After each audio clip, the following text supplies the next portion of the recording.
To all those above me that watch over me, to all of you, my fave para peeps on this side of the veil, welcome to the show.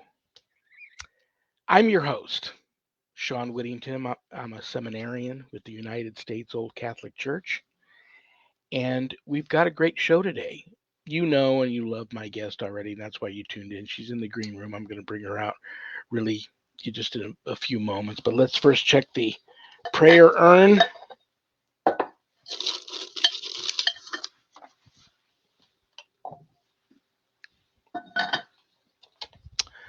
Barbara B. from Texas. Raised my kids Catholic. They are all grown and gone and out on their own. They have all strayed from the church. Would you pray they come back? That's a beautiful request, Barbara, and absolutely, most definitely, I will do that for you. And I'm going to ask my paranormal ministry family to do this also. Add a little love and light and some of your own good vibe to this prayer for that. More and more people seem to be straying away from the church when they were originally, baptized and maybe even confirmed, or they're been in a God-fearing Christian family all their life, and then for whatever reason they stray. Let's try and get more of these people back home with God and Jesus and Mary and the Holy Family and the Holy Trinity and all of that. Let's get them all back under that roof. So just when I say this prayer, please just touch your computer screen, bow your heads, and just throw some love and light and good vibe toward this prayer. You find a good one for that.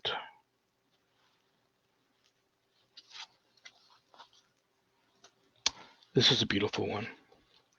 In the name of the Father, and of the Son, and the Holy Spirit, amen.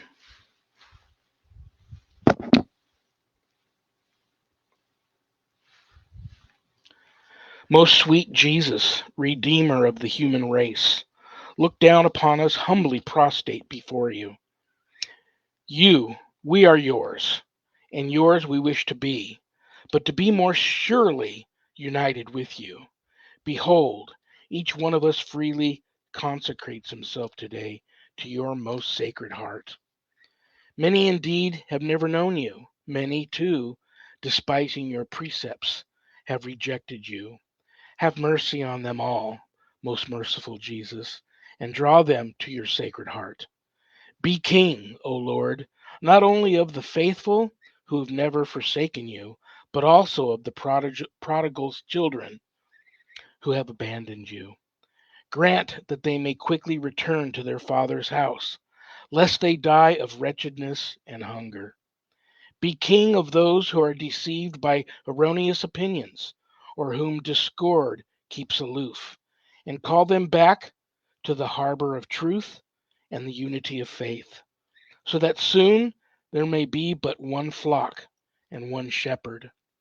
Grant, O Lord, to your church assurance of freedom and immunity from harm.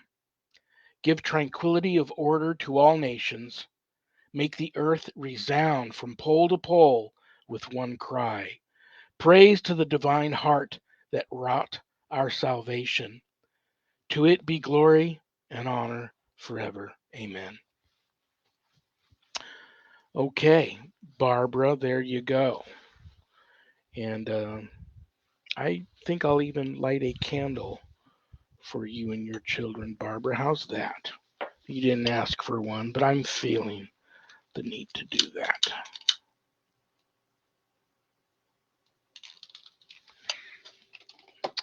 Barbara, may the Holy Spirit enter and intervene in your life and the life of all your children and bring everybody back under the same spiritual roof. Amen. This candle will burn here throughout the rest of the show, Barbara, and then I will put it in the room with all the other candles that are burning for everybody else who've requested one. Let's check the mailbag. The Paranormal Ministry mailbag. I have been in there a lot this week. I think I saved a couple for tonight. Yeah, there's one in there.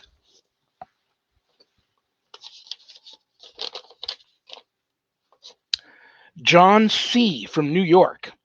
Some say there are only angels and demons. Demons pretend to be ghosts. Do you believe in ghosts? You know what? That's a great question, John. And I'm going to leave this question out and even throw this past my guest if I get a chance to, because this is right up her alley. But really quick, yes, I believe in ghosts. What did my mother tell me when I was very young seeing ghosts? Ghosts are just people without a body anymore, and there's no reason to be scared of them. If they appear to you, it's because they need your help or they have a message. And if you don't want them appearing to you anymore, then you just ask them to please stop appearing to you. And I would have to say 99.999% of the time they will leave you alone. Demons, completely different story. You, whether you're very familiar with uh, in this field or not, most everybody knows when you're in the presence of true malevolence and true evil and the demonic. So there is a big difference, and you know what that is. If it happens, God forbid you ever are confronted with that. If you are, then you know. But yes, having said that, I'm only human. Do I think perhaps maybe in my lifetime, more times than I care to admit, I was probably fooled by a demon thinking I was just dealing with a ghost? Absolutely. So you got to be careful. Moral of the story is just be careful. And if you're not cut out for this, and I don't think I am, God's got me by my hand and guiding me down this path. Um, but the longer I'm in this field, the less I feel I know. There are no experts. Nobody's got all the answers. Just be careful. But I'm going to talk to my guest about that today.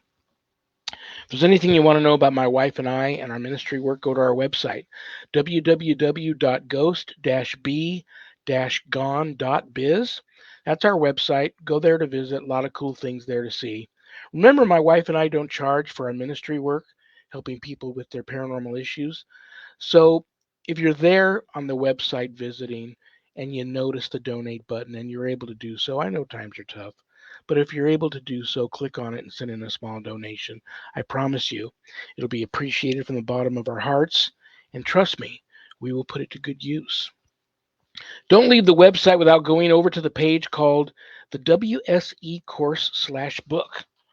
On that page, you'll find my new haunted autobiography, God, Ghosts, and the Paranormal Ministry. And I quote, scariest book I ever published. That was Annette Munich, owner of Stellium Books, my publisher. But don't let that scare you off of purchasing a copy. If you haven't done your good deed for the day yet, pick up a copy. You can get it less expensive at Amazon. You can get it autographed off of the website, enclosed in a house blessing kit. But the great thing about it is part of the proceeds of every sale of every copy of my book goes to support stjude.org, St. Jude's Children's Research Hospital in Nevada, and the ASPCA. So you get to help some of the most neediest children on the planet and the animals too. How cool is that? Um, scroll, and this is a great time to get that first book. I'll tell you why. God, Ghosts, and the Paranormal Ministry 2 comes out this summer. We're just a couple of weeks away from that coming out. And there are some stories in the first book that I had to leave open-ended because the investigations weren't done yet. They were still open investigations. And I bring closure to some of those cases and write about them in the second book. So this is a great time to get caught up on those stories, getting the first book before the second one comes out, or wait till the second one comes out. I think I'm going to arrange with Amazon to have a nice deal on a gift package, a dual package, both books in one. I don't know yet. Don't leave the website without scrolling a little bit further down on that page. You'll see the Worldwide Society of Exorcists, which I'm a founding member. I offer an online college level course, Introduction to Spiritual Warfare, through the WSE. And this is a course for all you true warriors for Christ that feel a calling and a longing to want to have more knowledge when it comes to drawing your line in the sand, making a stand, circling the wagons, and putting up a good fight against, God forbid, true evil if it ever comes calling. That's the course for you. You can enroll in the course there at the website. If you want more information on the course before making that type of commitment, there is a Worldwide Society of Exorcists Facebook page. You can go there and read a little bit about the course, or you can just reach out to me. I'm approachable and I'm easy to find, and we can talk about the course and see if it's right for you. Most importantly, please keep all of my former, current, and future students in your prayers.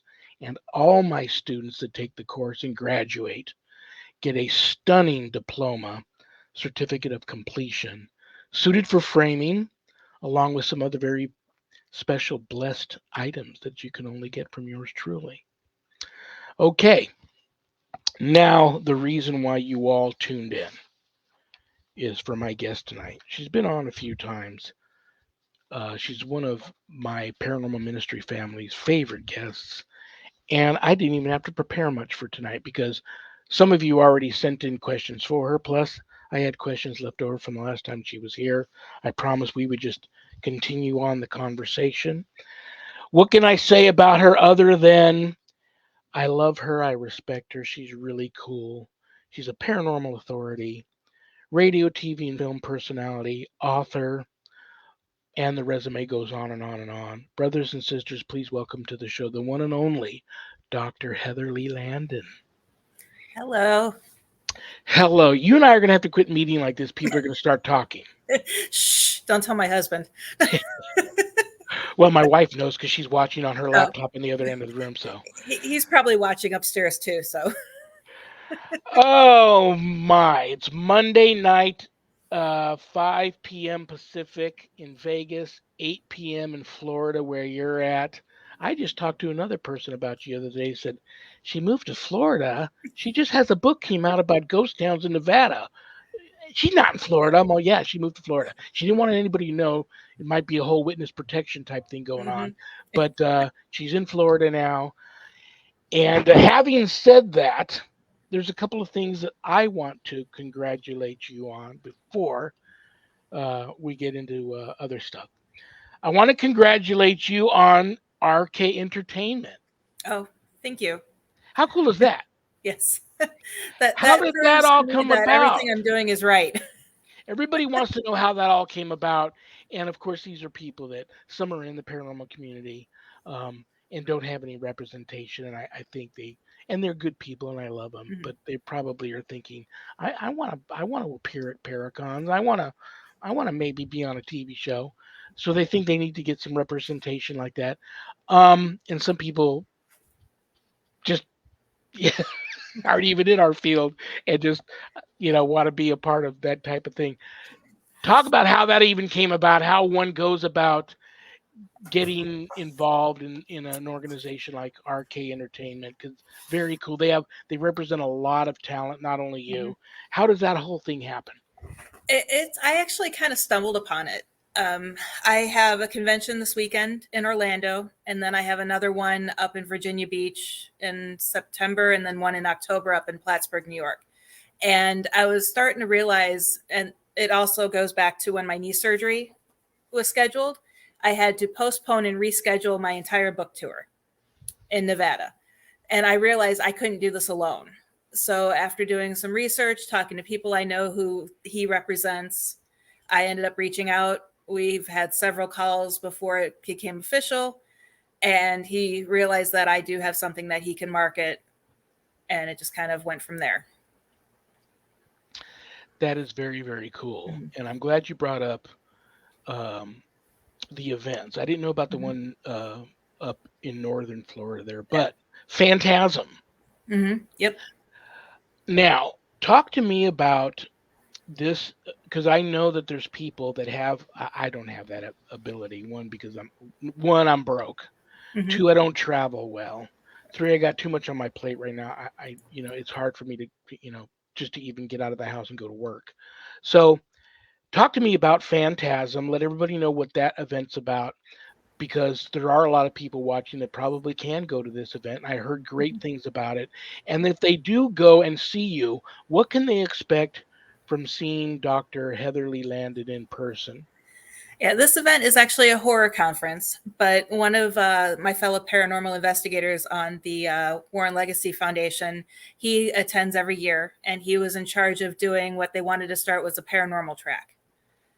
So when you show up at the convention, I'll be at a table with Chris McKinnell, Ed and Lorraine Warren's grandson, and Joe Frankie, who trained with Ed and Lorraine Warren. We'll be doing autographs. I'll be taking pre-orders on my book because the book comes out the day after the convention and I can't sell it beforehand. So go figure, but I am taking pre-orders. And we will also be doing several paranormal panel discussions. I just pulled them up because I have a long list of panels I'm going to be a part of. I know I'm doing 2 panel discussions on haunted Southern Nevada ghost towns, which is based off of my book. Then that Friday night, I will be talking about the Warren Legacy Foundation and about Ed and Lorraine Warren. Then we have a panel discussion on real horror and paranormal stories. And that one's also going to talk about how the movies got paranormal communication right and how they got it wrong.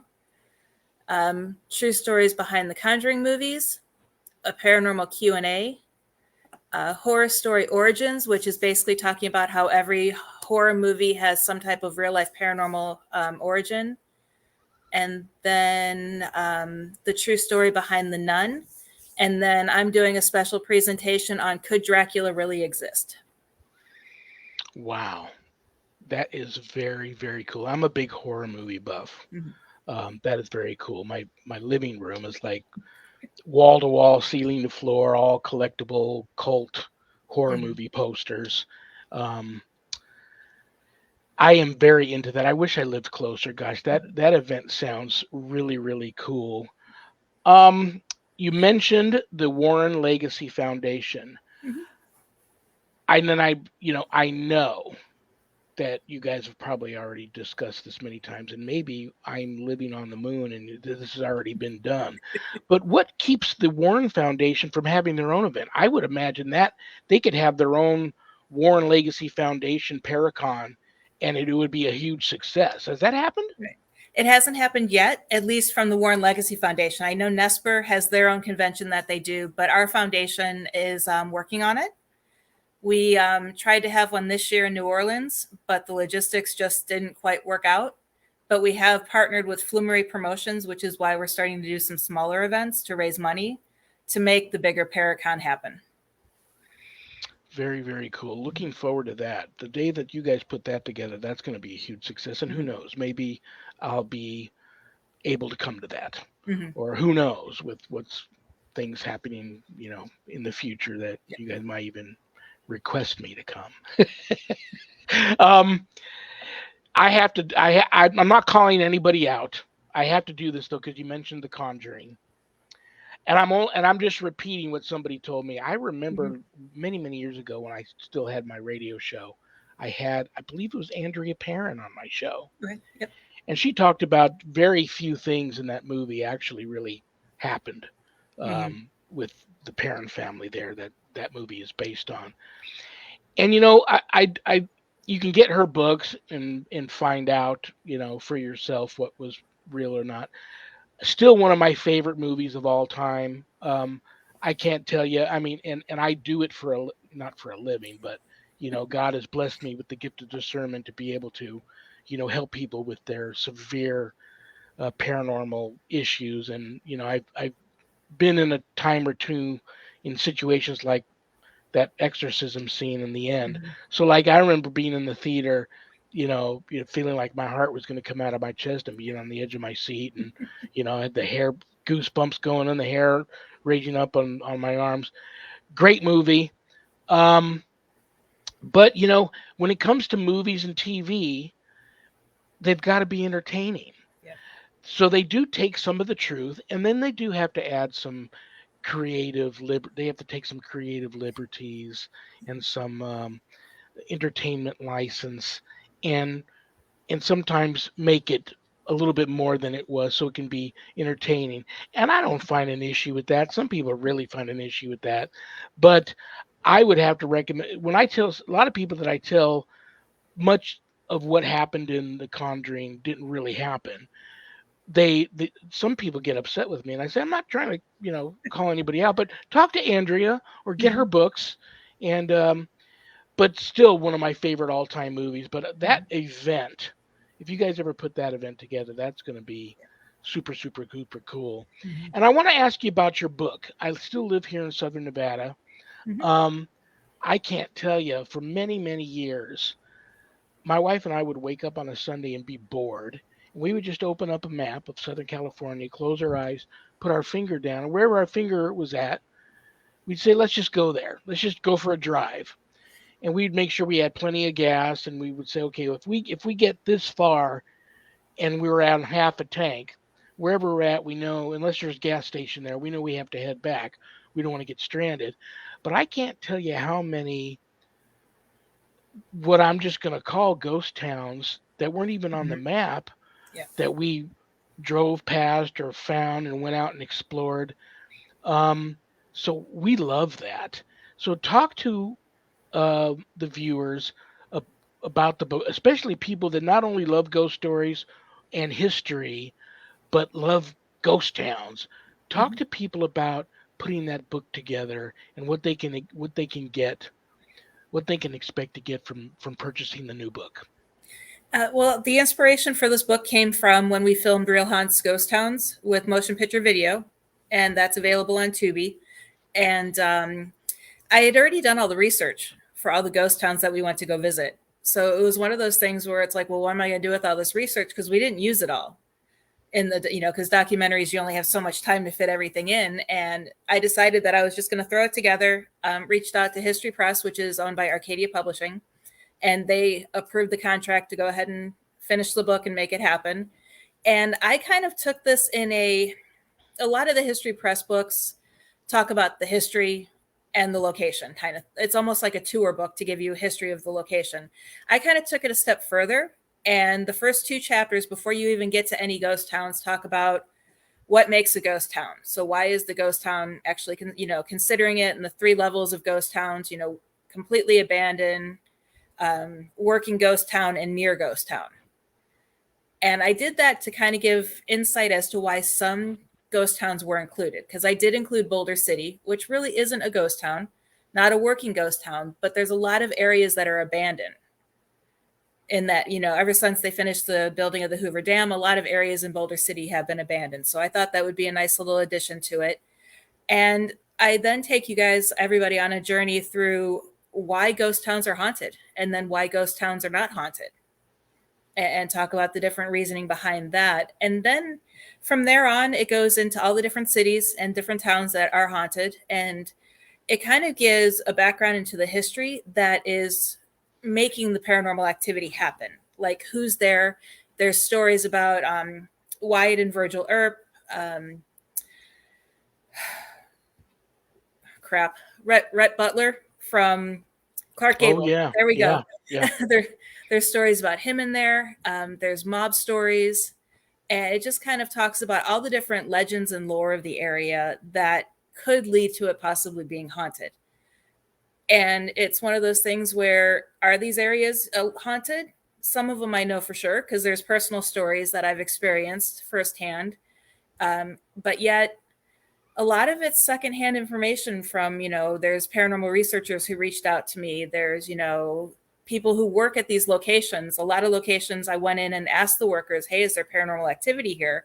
And a lot of the times I got, shh, don't tell my boss I'm telling you this, but so there's a lot of an unnamed person or an undisclosed location yeah. in this book.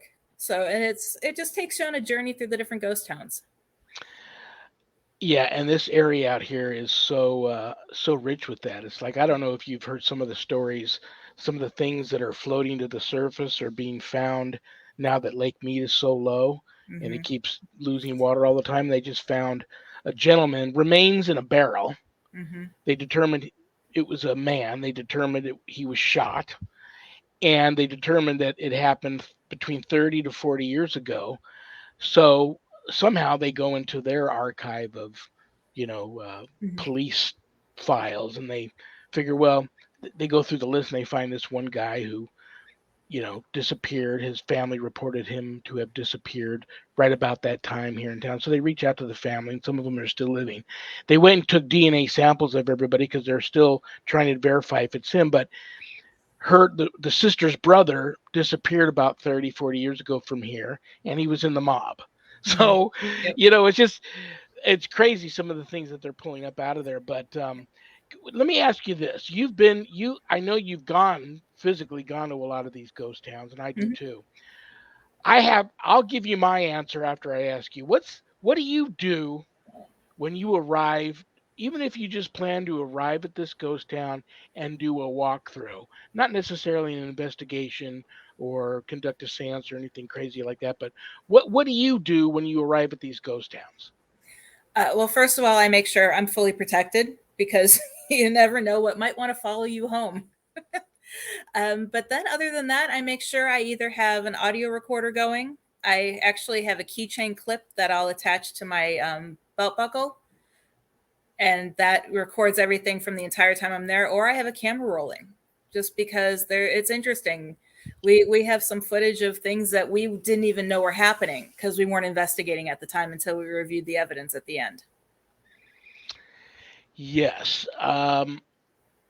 Very close. What my wife and I do is very, very close. First of all, we introduce ourselves, and it's funny you're talking to spirit out in the middle of nowhere at these abandoned locations. Nobody else is around, but we introduce ourselves. We ask for, and we never hear if they give us permission or not, but we ask for permission to be there, and Mhm. then of course, without knowing if we've been given that permission, then we tread respectfully, and we make sure we let them know that we come with respect. And but one of the main things we do before we leave, and this is like right at the car before we open up the doors to get in the car, we announce that no one is allowed to Mhm. follow us home. That either stay here or move on to where you need to be. Mhm. Yeah. Do they always listen? Not No. always. We've No. had our fair share of hitchhikers that we even feel it in the car on the way home. Sometimes we pull over and we open the doors and this is as good a place as any to get out and float back to Yeah. where you jumped Mhm. in here. But it just ghost towns. And still have this fantasy about possibly buying one because you hear they come up for sale all the time, these little ghost Mhm. towns, and some of them are so cool they still have the saloon there, or a little church, an old hotel that you could live in, make. Mhm. um who knows, that may or may not happen. I thought if I ever did buy one, I would keep it open for paranormal teams to come out and hone their craft. Not, Mhm. not do any provoking and make things bad for me after they leave, but come hone your craft, train your people, investigate. Let's find out the history of this place that now I own. But I also thought I would do sky watches, Yeah. especially if the place is known to have a fair amount of Mhm. UAP sightings. Have conduct night watches out there, so that may happen. You'll be on the top of the invite list if I ever do that. Have you heard much? Do you know much about Bodie? No. I'm thinking about, a lot. First of all, a lot of people have sent me stuff that they've just picked up that they thought were harmless. Like I was at a ghost town and I found a railroad spike, so I brought it home. Mhm. Um, People have picked up things at these ghost towns and brought them home and ended up having issues, and then they send me the items. But Bodie, and now I'm thinking that Bodie may be actually technically in California, but close enough to where I mean, Mhm. a lot of people think it's a Nevada ghost town, but apparently it's got a curse. And they have like a makeshift little museum there that the BLM had put together of all the things that people have stolen from there, the most horrendous bad luck and attachments and things that have happened to these people, to where they either physically brought these items back or mailed them back with a letter apologizing for having taken this. And almost to a person, at least what I've read and who I've spoken to, say once they did apologize and return these items, whether they did it physically or mailed them back, the issues got better for them after Mhm. that. So I would like to warn people to be careful what you do. Sometimes you stumble upon these things, there's nobody around, you're like, how cool is that? But it's not so cool when you get home and then you find that something came along with it. So theories on that and what you may want to advise and speak to people about when it comes to that type of thing. My theory is I tell everybody, and I think I even mentioned it in the book, is you want to make sure that you leave the only sign of your being there should be your footprints. You don't want to disturb anything, you don't want to damage anything, and you definitely don't want to take anything. And it's not so much that it's stealing, it's also, like you said, anything can come home with you. Yeah, it's you got to be very, very, very careful. I mean, and I know people that say, "Well, yeah, I haven't had any issues yet, and I have a few things here in the home, but and I asked for not only do I ask for permission to be there, but I ask for permission to take it." Well, okay, maybe that does, or maybe that doesn't work. I don't know. And then Um, one day they get attacked with paranormal activity and they're trying to wonder why and what's happening.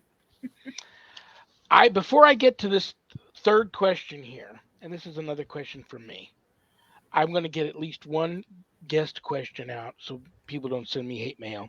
And this is that guy I pulled out of my mailbag, John C. from New York. Some say there are only angels and demons. Demons sometimes pretend to be ghosts. Do you believe in ghosts? And I'm a believer. Um, and I have a lot of even people in my field, fellow clergy, and I don't judge, and I totally understand why some, even in my field, would think no, there is only angels and demons, and don't believe in ghosts. I'm just going to dump that question in your lap and have you, wherever you want to take your answer and whatever you'd like to discuss with us about your theories on that, have at it. Well, of course, everybody has their own beliefs and different beliefs. And for me, I've always believed that there is something else out there. And I view my angels more as like spirit guides. So it's basically just another term for them. And they're just always around us. They're always watching, they're always protecting. They're sometimes causing us, mischief just to see how we handle situations. And then as far as demons, I don't really want to per se. I mean, I can't say I don't believe in demonic energy, but it's more of a negative energy for me. But then again, some of the things I've encountered, it kind of opens your eyes and makes you wonder, well, maybe it was a demon that we were dealing with. So it's kind of one of those things where it's always open. I'm always open to learning more about it and determining it. But I just, from the way I was raised Roman Catholic and didn't like the way the church did things. So I kind of took my own path, and it just kind of took me on a way where I really wasn't believing, in heaven and hell in the aspect of two locations. I believe that they're all the same location. And I get a lot of hate mail for this from people, but it's all on how you look at things. So I'm always looking at, the positive. You want to find the positive in something. And sometimes it's not always possible to find the positive, but what we experience in our life now and what we'll experience in our afterlife as ghosts just depends on what we believe in and where we want to go. Well said. Well said. Yeah, like I tell people this all the time, and I get this look. I really, the longer I'm in this, the more I feel the less I know, Mm-hmm. and and I've never claimed to have all the answers and know it all, and I don't believe that there's any experts out there. Um, what's your take on when people say in order for us to advance this field of paranormal research, we have to now take a scientific approach, uh, only go with scientific methods and all of that, rather than uh, what many people do now is, for me, and I think it'll always be this way for me, it's always been a spiritual endeavor. Mm-hmm. Researching the unknown, investigating the unknown, the spiritual world. Um, and I, until I can like have a ghost sit down here with me at the podcast and interview them, you know, I can't prove ghosts exist, even though I believe in them. And skeptics, well, they can't prove that they don't exist. Mm-hmm. But what seems to bother me a little now are a lot of these paranormal investigators that are saying, my way is going to revolutionize, my way of investigating the paranormal is going to revolutionize the industry, and my way I'm going to prove it's the only way you should be investigating, and if you don't do it this way, you should get out of the field because you're not doing it right. I'm, I don't think that's cool. What do you think? Well, with any scientific belief that we have now that's a true science, it all started originally with spiritual beliefs. You have the study of astronomy was just spiritual beliefs in the gods in the sky, and that developed into astronomy. Then you had your physics and chemistry was all based on their experiences, and they went out to try to prove their experiences were happening and then why they were happening it, and that's where we end up today. And as far as being it's my way or the highway type of mentality, that's one of the biggest problems in our field. We The paranormal field is still at its infancy, even though it's been around for many years, because I guess it's at that debating stage Yeah. where you can still have that spiritual connection, but we do need to start switching and using both the spiritual connection with scientific methods. And it doesn't even have to be the true scientific method. We need to create our own method because our field is not like other sciences. And we need to find that balance and move the field forward. The biggest problem that we're having now with the field not moving forward is all this bickering over whose way is the right way, over people wanting to be successful and be on TV. And it's what people need to realize is that if they just focus on the field, they'll be able to help advance it. And it's the closed-minded people and the ones that aren't willing to learn either. Because just the other day I had asked a question to a bunch of researchers, hey, do you collect any, chartable data when you go on investigations? And 99.9% of the people who responded said, yes, I get EVPs and I take photos. And I'm like, well, that's not chartable data. We need to also be looking at the scientific data that happens, what's happening in the atmosphere when you're getting paranormal activity. We know paranormal activity happens, but we need to start finding out why. And the only way we can do that is to start being more scientifically minded and getting the data that we need to figure out why. Yes, well said. Um, there's no wrong answer here, but in your opinion, Mm-hmm. what do you think the most important thing is that those of us in the field of paranormal research, ghost hunting, ghost busting, deliverance, all that? So, what do you think the most important thing for us should be? Sorry, my dog and cat are fighting It's over here. okay.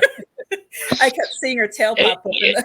My house too. My house too. I got to put the doggy hard door on so my mastiff's not right outside the window here barking at me because she knows I'm in here doing this, and she's mad she can't come in. So, and then I've got, I think at last count, I got about.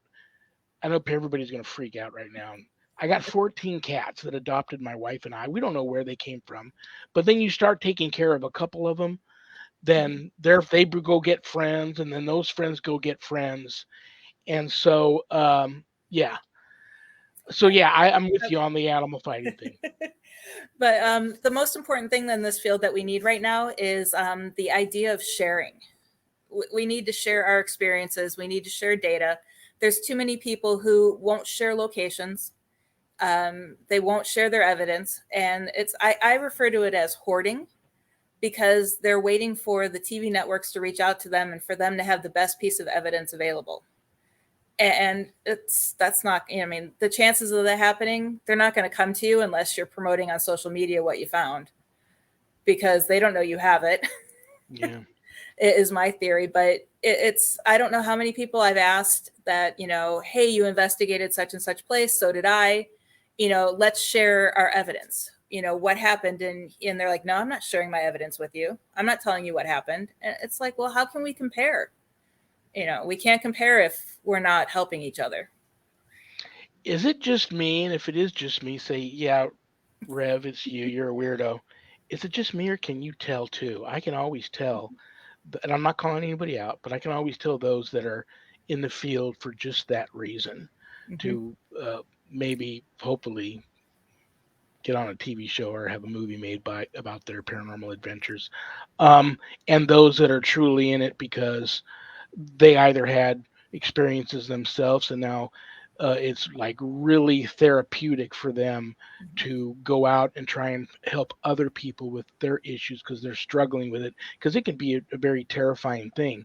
Some of the most minor haunts or things that have happened to people that you and I would just wouldn't even bat an eye at can be very traumatic and horrifying for some people. Hmm. um, I can tell the difference between the people that are in it for the right reasons and people that are in it for the wrong reasons. And I never say anything or judge or call anybody out. But are, am I the only one that does that, or can you tell No, that too? I can tell it in the first 5 minutes of talking with somebody, based on, or like when they fill out a questionnaire for help, based on the lingo they use. A lot of people who are in it for the attention don't talk from the heart. They basically just regurgitate what they see and hear on the TV shows. And they get mad at you if you ask them if you even if they even think you're insinuating that they're an attention getter. Yep.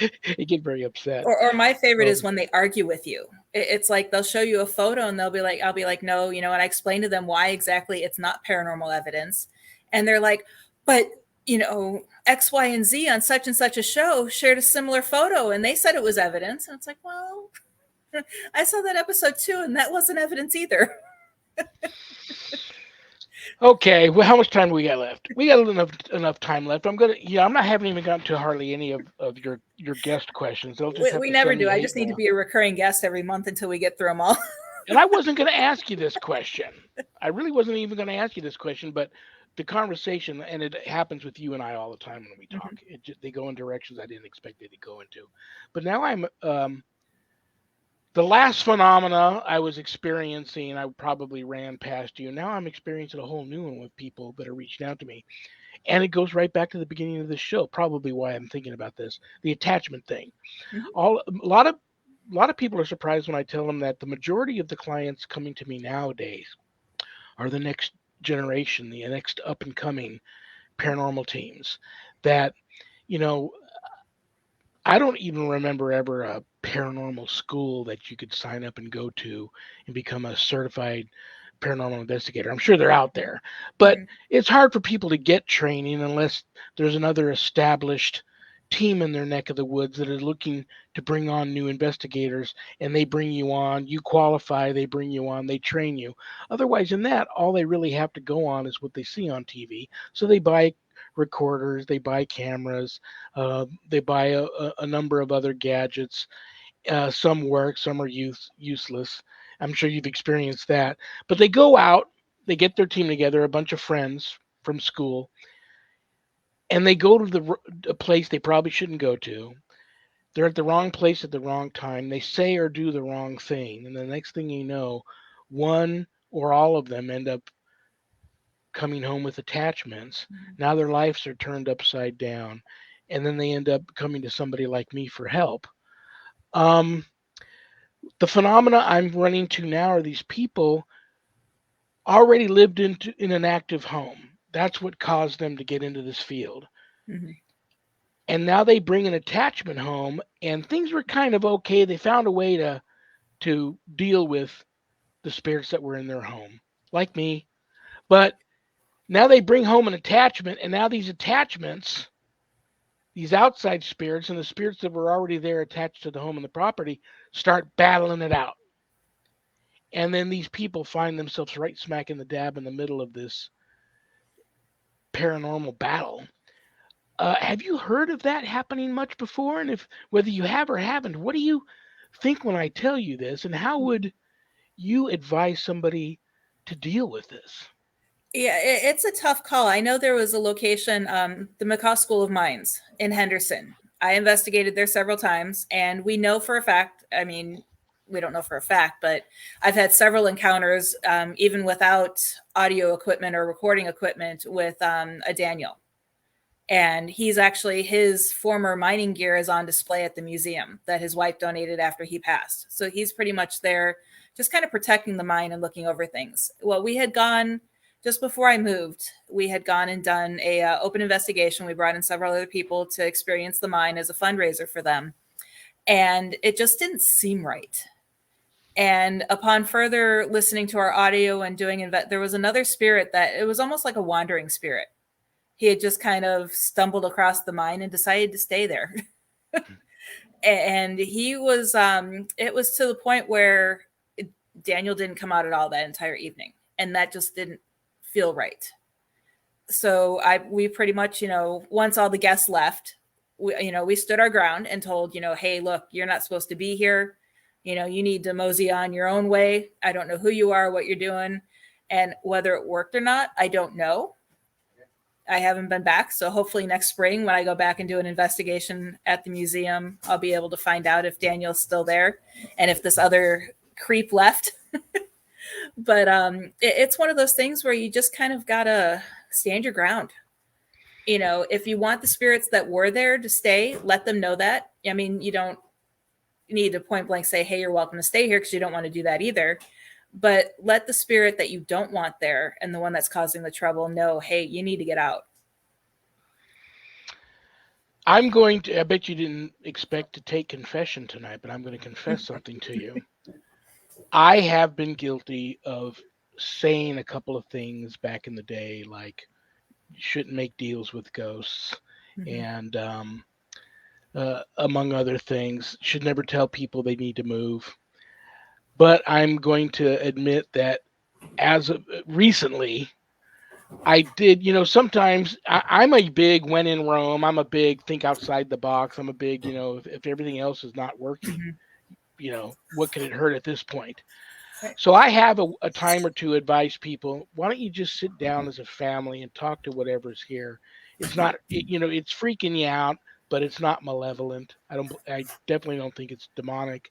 But why don't you talk to whatever it is here and make a deal with it that, you'll stop bringing people in to poke the bear and mess with it, and you won't try to bring these people in that are going to get it to cross over wherever it needs to go, as long as it lightens up and quits taking things, throwing things, appearing and scaring people. If you can find a way to make a deal, make a deal. And then sometimes there's no deal to be made and things are just so bad, and nothing I've done or anybody I've brought in to help me has improved the situation, and things are getting really bad and violent, and I have advised a family or two, I think it's time to move. So what do you think about making a deal with the ghosts, or get things getting so bad, advising people it might be time to move? That might be an option. I mean, it's one of those things where I don't want to really say make a deal with the ghosts, but I have talked to ghosts that have been in our home and have actually scolded them for what they were doing. And for me, it seems to work. Well, you're a doctor and a teacher, Ghost Ed 101. They got to listen. Well, it's like we had a ghost, and he was in our apartment. He was an old farmer from the Orange Farms, and he would just walk through the house in his overalls and barefoot. And I was constantly seeing him. I'm like, clean up before you walk through the living room with, your bare feet. And one day I smelled cigar smoke, and I was like, damn it, George, we don't allow cigars in the house. And the smoke smell instantly went away. And I searched around the apartment and everything, and no neighbor was smoking cigars at the time. So it was really interesting. He listened. Have you ever told anybody that you thought they should move? No, I haven't gotten that far, but I have had one client who didn't want our help anymore, and she sold her house and moved. I'm going to throw something out there, and this is just from my own personal experience. I've never seen a naked ghost. I know that do you remember that one time where they were trying to film a paranormal show version of Naked and Afraid, and all the investigators were going to be naked? That never hit the airways, never made it to TV.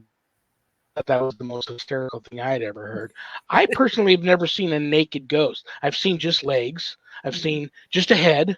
Most ghosts that I kind of determine are the spirit of a person that died there, but the person died older, and they end up appearing in spirit form, much younger. I've seen that.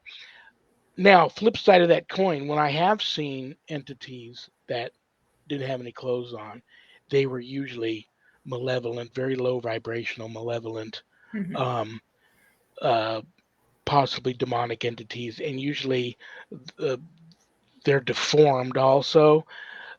Just throwing that out there for people. I don't know if anybody wants to chime in out there and send me a message that they've seen a naked ghost. I personally haven't. A lot of people, when I throw that story out, say, well, if you see a naked, deformed entity, lots of times it's elementals. What are your take on these nature spirits that are attached to the land? Right. Elementals, elves, and fairies, and all of that, I firmly believe in. Just because that goes back to my Mother Earth background and beliefs. And my thing is they're really not naked either. And that makes me wonder: are we not seeing, like you said, naked ghosts because we're projecting clothes on them? Type of, you know what I'm saying? It's like we're Yeah. self-manifesting some of these spirits, or self-manifesting them dressed, because I've never. And it's like, why wouldn't we see them naked? It's like, why do we see them the way we see them? Yeah, isn't And it? Yeah, yeah. you Now, know yeah, I'm gonna be thinking about that the rest of the night. Yeah, but yeah, as far as like the when different you die and elementals, get buried and go to heaven, or choose not to, and you're floating around as the energy, right. I'm more by, honestly, I'm more by the orb, and Hmm. that's just how they, don't blame the ghost that they can't just Right. appear like you and me and walk around.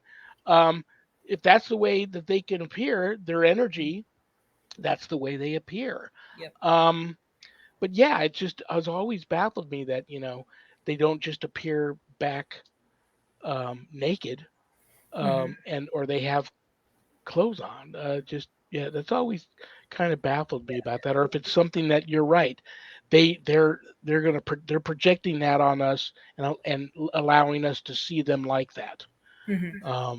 Who knows? That's very interesting. Yeah. Very interesting. Anything you want to rant about?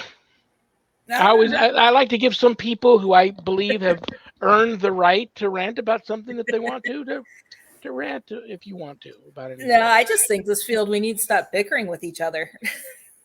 I've left so many Facebook groups because it's nonstop back and forth. And it's like this field's never going to progress if we keep wasting our time arguing. And just I have found a way, still to a certain degree. I can't let my wife see when somebody really lashes out at me and gets nasty with me because she's very overprotective of me. So there's still some things I have to hide from her. And it never really bothered me, even in the many years ago when that would happen, and it didn't really bother me then. Um, and I just found a way now to just totally ignore it. I give it absolutely no attention or no energy. But we all get attacked. We all have trolls, Yep. and some people lose their mind over it. Hmm. And you just can't. I advise people all the time. It's the nature of the beast, man. It's the field that we're into, and you just got to find a way to deal with it. And who cares what these people think about you? Be true to Hmm. yourself and do what you do, and just keep doing what you do and don't worry about it.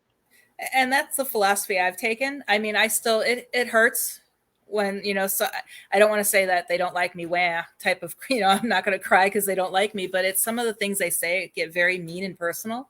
Oh, And it's like, beyond just mean and personal, it can get really brutal. yeah, it makes you wonder why you're in this field. But I do it mostly to get answers, is why I'm doing it. But I remember we were filming Real Haunts, and the producer was talking with us while we were driving up to Goldfield. And he's like, okay, he's like, now I'm going to warn you. He's like, you're going to have people who love you and people who hate you. You're going to hear more from the people who hate you than you will the people who love you. He's like, so just take it with a grain of salt. Know we did the best we could putting together an amazing production, and move on. And I'm like, okay, that's good advice. Well, on top of that good advice, I'm going to throw a little more advice out of my own for those that believe in the power of prayer. And everybody that knows me knows that I believe in the power of prayer. What has helped me when that happens? I don't like to ask people to do things that I don't practice. So what I do is I usually pray when some of the really nasty ones come at me, like this person doesn't even know me, and wow, they're coming after me like I killed one of their children, and all they did was stumble upon my website. I pray for them, Mhm. and it totally releases me from any weird feeling I may have had from that attack. And I have I have had some of these people come back to me out of blue down the road, so apologetic in how they first treated me when they met me, Mhm. and they want to apologize for that. They want to, kiss and make up and become friends, and and I can tell that they're truly sorry for that behavior. I do believe in the power of prayer. Prayer for your enemies. Mhm. Learn how to turn the other cheek. Um, it can go a long way. And for those out there that are watching that believe in the power of prayer, give that a shot. I'm going to ask you a quick question, and then I have to say goodbye to you. Did you have fun? Will you come back again? Of course. Okay. Because everybody loves you. I love you. I respect Mhm. you. And when I get off of shows with you, like I said, you're on a short list of people that many people always reach out to me afterwards and say, "When is she coming back?" And I never really know. I'm always booked out months ahead, but I'll Mhm. reach out to you again. I just want to make Yeah. sure you had fun. And I want you to know if you ever don't have fun, you can say, "No, today's show, Shawn, I didn't really have much fun. I really didn't. We Uh, could have skipped today." You could be honest with me about that too, but I always look forward to the show. But real quick before we go, I did see Jeremy asked when and where the convention is that we were talking about earlier, and that's Phantasm. It's in Orlando, and it is at the DoubleTree Resort at Universal Studios, very, very cool. and it's I'll throw this this out too. Friday, Saturday, and Sunday. Your website or one of them, Mhm. Exploration Paranormal, all one word.com. You Mhm. also have a wonderful Facebook page called Exploring the Paranormal. And you've got the show, Ghost Education 101 show, a Yep. Facebook Live show. And I believe that's And on YouTube also, right? right, and a couple other shows that we just added. I have Exploring the Paranormal is going to be now airing live on Tuesday mornings on WLTK Radio. Very cool. Oh my gosh, So, good for you. Wonderful talking with you tonight. Thank you so much for spending an hour out of your busy Monday evening with me and my paranormal ministry family. God mhm. bless you. You're on the prayer list, and I will see you soon. Thank you. You have a great night. All right. Good night, Heather. Bye. Okay, guys. I promise you, she'll be back. You heard it. She had fun. She'll be back. I will be here this coming Friday. My Friday show is a little earlier, 2 p.m. Pacific. We're Get your passports ready. We're going to Ireland. That's right. We're going to talk with Jenny Sullivan Sannyasi, and I probably just butchered her last name. Jenny, I'm sorry, but she's in Ireland. She's a paranormal authority, radio, TV, film personality, podcaster, you name it. Very cool lady. That's this Friday, August 19th, 2 p.m. Pacific. I got some people to thank. My co producers, Zach and Adrian Clayton. That's right, they are both the Claytons because they just got married. For co producing my show, I couldn't do this without them, so God bless them both. Thank you to Things Network. Thank you to Temple of Phoenix Rising Entertainment. Thank you to Skeleton Key Network.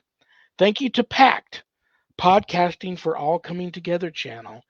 Trust me, guys, look up Pact. Little P, capital ACT. Podcasting for All Coming Together channel. Check it out. Everybody that has a show on there are people that just like to do good things for other people. So it's really, really cool. They could use your support. Check them out. What else do I want to say other than I love you all? Thank you all for being here. I don't have a show without each and every one of you. I'm going to tell everybody a bad joke that one of you sent in that I'm going to pull out of this hat in a poor attempt to put a smile on everybody's face.